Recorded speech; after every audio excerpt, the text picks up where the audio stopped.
What's up everyone, my name is Mike, and welcome to another GameCast Rewind. Today I'll be taking a look at South Park: The Stick of Truth for PC. Enjoy. Deep in the lands of Zaron, the humans of Koopa Keep struggle to stay alive as they are attacked by the wicked drow elves of Larnia. Darkness falls as the humans beg their king to save them, a noble king known only as the Grand Wizard. I was 7 years old and just started the 3rd grade when South Park first aired in 1997, but I don't remember anybody talking about it until I was in 4th grade. It was one of those shows my parents did not want me to watch, so like any normal young boy who's told not to do something, I felt compelled to do it. If I knew it was on TV, I would always try to watch it. I had a friend in the neighborhood who acquired the movie South Park Bigger, Longer, and Uncut, and we would watch it all the time. I'm not even a fan of musicals, but that movie is by far my favorite musical of all time. The songs are catchy, the lyrics are hilarious, and it's definitely something young children should not be watching. I haven't watched the show in a few years, but I try to catch some new episodes every now and then. South Park is known for its profanity, crude and offensive humor, and satire on a wide range of topics. My favorite episodes are still Miss Teacher Bangs a Boy and Make Love Not Warcraft. Scott Tenorman Must Die is also pretty good. Developed by Obsidian Entertainment and published by Ubisoft, South Park: The Stick of Truth was released for PC, PlayStation 3, and Xbox 360 in March 2014.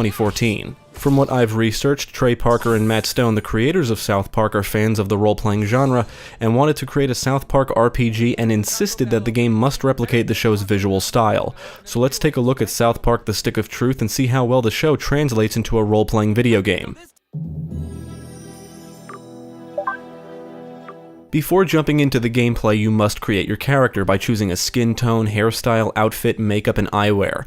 Most of this seems unnecessary considering you'll acquire all kinds of cosmetic items or flair to change your character's appearance throughout the game. You can also use different dyes to change the color of your gear. The game plays out in days. To progress to the next day, you must complete a series of story quests. Some parts of the story will force you into certain areas, but at some point during each day, you're free to roam around the town of South Park, interact with NPCs, collect things, and complete side quests. Enemies are scattered around the world, and if you attack them or if they attack you, a battle is initiated.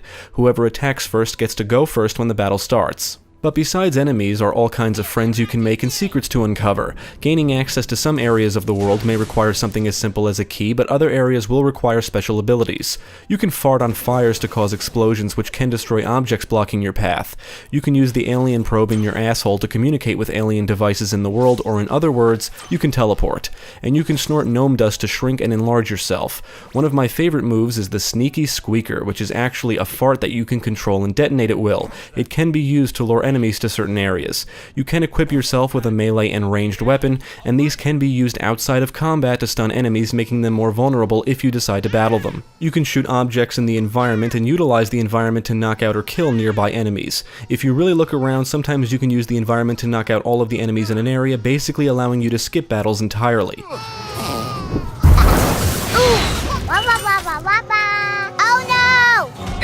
The combat in the Stick of Truth is turn-based. You can perform normal attacks, power attacks, magic, which are just different types of farts, and you'll be accompanied by a buddy throughout most of the game. As you progress through the story, you'll acquire new buddies, and you can switch between them when roaming the world or during combat. Each buddy has different attacks and abilities, and you can also command them to help you out with problems, which is usually required in certain areas in order to progress. Early in the game, you get to choose one of 4 classes: Fighter, Mage, Thief, and Jew. I chose the Jew because it seemed like the most interesting of the 4. Jew, huh? So I guess we'll never really be friends.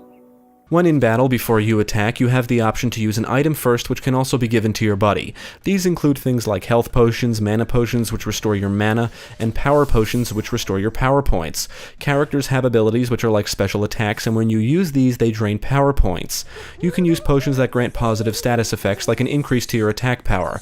You can also throw items like water balloons at enemies to remove their buffs. It's actually your typical RPG stuff with a South Park coat of paint. For example, the potions are just food items like snacky cakes, cheesy poofs, and cookies.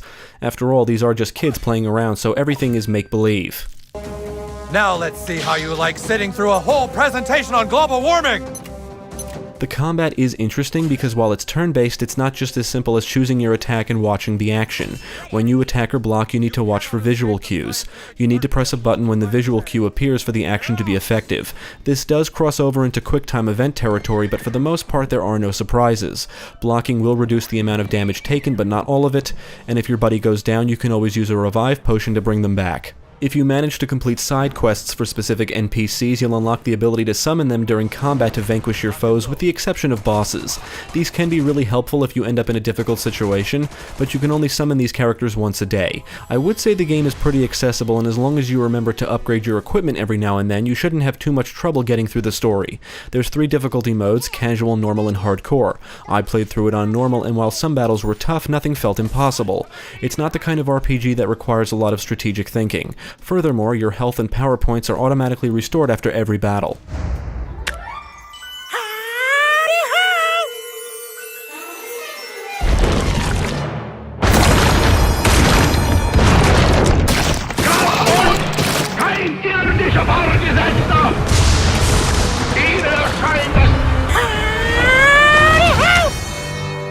The enemies come in a variety of forms, including kids, adults, fetuses, aliens, zombies, rats, the Mongolians, and plenty more, and boss enemies are just tougher than the standard foes you normally encounter. Enemies may be weak or immune to different status effects like fire, shock, holy, grossed out, and frost. Status effects can stack, and there are some serious negative ones you need to watch out for or can inflict upon enemies, like bleeding where you take damage every turn, pissed off which disables abilities, screwed where you die after 3 turns, slowed down where you take your turns half as often, and sleeping where you can't defend yourself. Some enemies will utilize different stances which will affect how you attack them. For instance, one stance allows them to block melee attacks and another allows them to reflect ranged attacks. Enemies can also use shields, which essentially makes them damage sponges unless you use an attack or ability that can break the shield. Throughout the world are shops where you can buy and sell items and equipment. In addition to weapons, you can equip your character with eyewear, wigs, and makeup, otherwise known as flair, which is why the character creation aspect seems unnecessary. You'll also equip armor like outfits, headgear, and gloves. Not only can you buy these things, but you can find these items throughout the world, receive them as quest rewards, or acquire them by looting fallen enemies. You'll also acquire junk which you can sell for money. Shops are scattered all over South Park. The kids will set up armories in their backyards where you can buy shit, but you can also buy items from the NPCs around town and vending machines. Weapons and armor require you to be at a certain level before they can be equipped, and each piece of equipment usually has different attributes that will aid you in combat.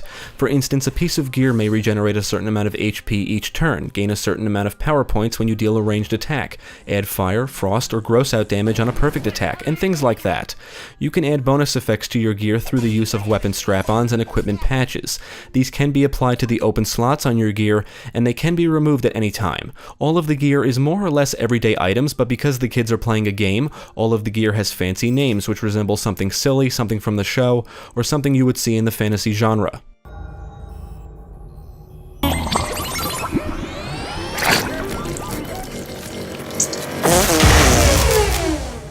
As you defeat enemies and complete quests, you'll earn experience points. When you earn enough experience, you level up.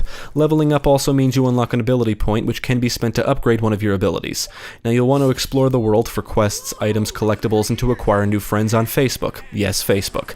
Some friends will only befriend you after you have a certain amount of Facebook friends, and others may want you to complete a quest before they'll be your friend. However, friends are important because when you acquire a certain amount of friends, you unlock a perk point, which can be spent on various perks. These include things like taking decreased damage when critically injured, inflicting extra damage and taking less from pissed off enemies, inflicting more damage to stunned targets, etc. You will come across collectibles in the form of Chin Pokémon, and they are hidden all over the place. Sometimes you'll have to solve basic puzzles to progress through an area, and when I say basic, I mean basic. It can be as simple as turning a specific valve using the appropriate fart magic, or commanding your buddy to help you out. The game gives you plenty of reasons to explore, and you should, because the payoff is usually better gear or something that is beneficial to your character. The world and environments are separated into areas. Given the game's 2D visual style, you might say this leans more towards a side-scrolling RPG, although you can move up and down. I guess you could say the action is viewed from the 2.5D perspective. In addition to the town of South Park, you'll get to explore the maze-like forest surrounding the town, an alien spaceship, and even cross the border into Canada.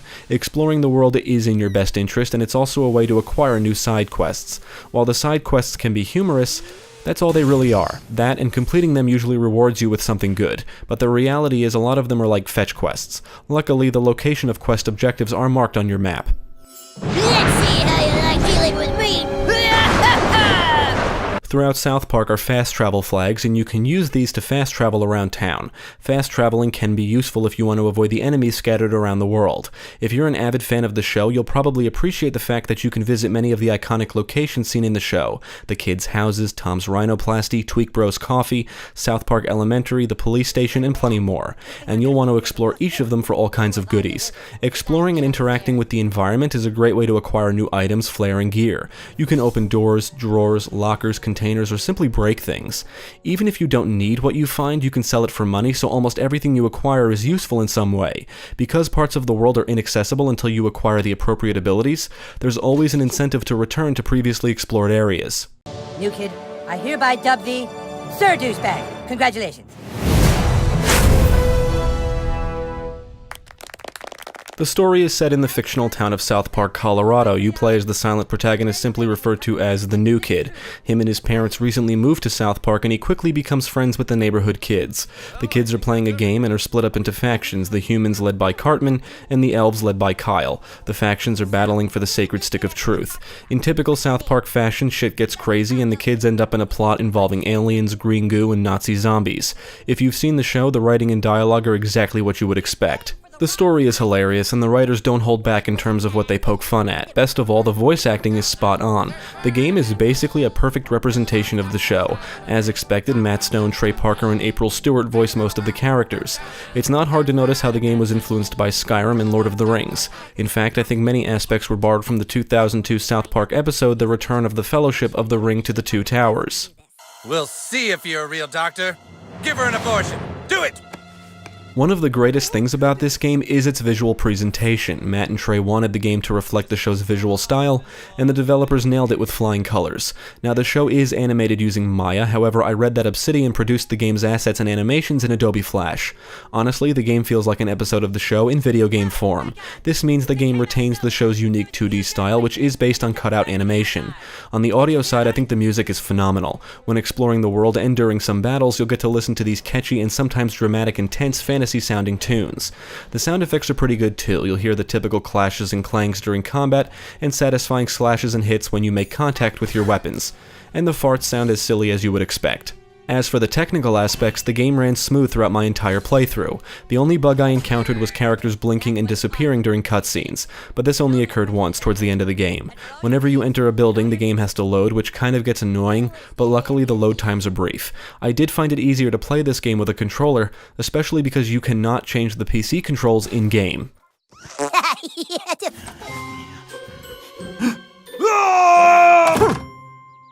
I had a great time with the Stick of Truth. I don't play many turn-based games, but this proved to be a lot of fun. Obsidian is well known for their work in the RPG genre with games like Neverwinter Nights 2, Pillars of Eternity, and Fallout New Vegas. I would say the Stick of Truth is among some of their best.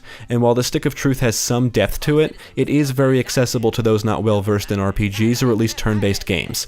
Mashing buttons and some of the quick-time events during combat becomes a bit tiresome, but overall the gameplay is fun from start to finish. There's plenty of quests to complete, secrets to uncover, and being rewarded with new and better gear for doing almost anything should keep you coming back.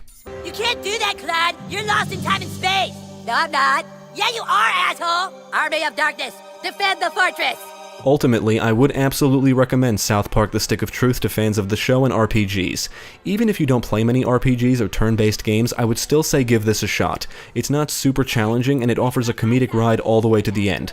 I mean, how many games let you fart on people, travel up a guy's ass, or perform an abortion? If you never liked South Park, this game won't change your mind, but from a gameplay standpoint, it's a lot of fun. The sneaky squeaker. Very impressive. Thanks for tuning in. I hope this video proved helpful. Stick with GameCast for more quality content, including the latest gaming news, podcasts, let's plays, and even more reviews.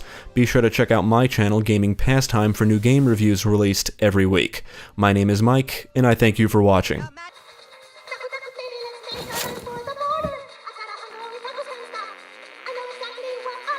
Dude, at least light a match.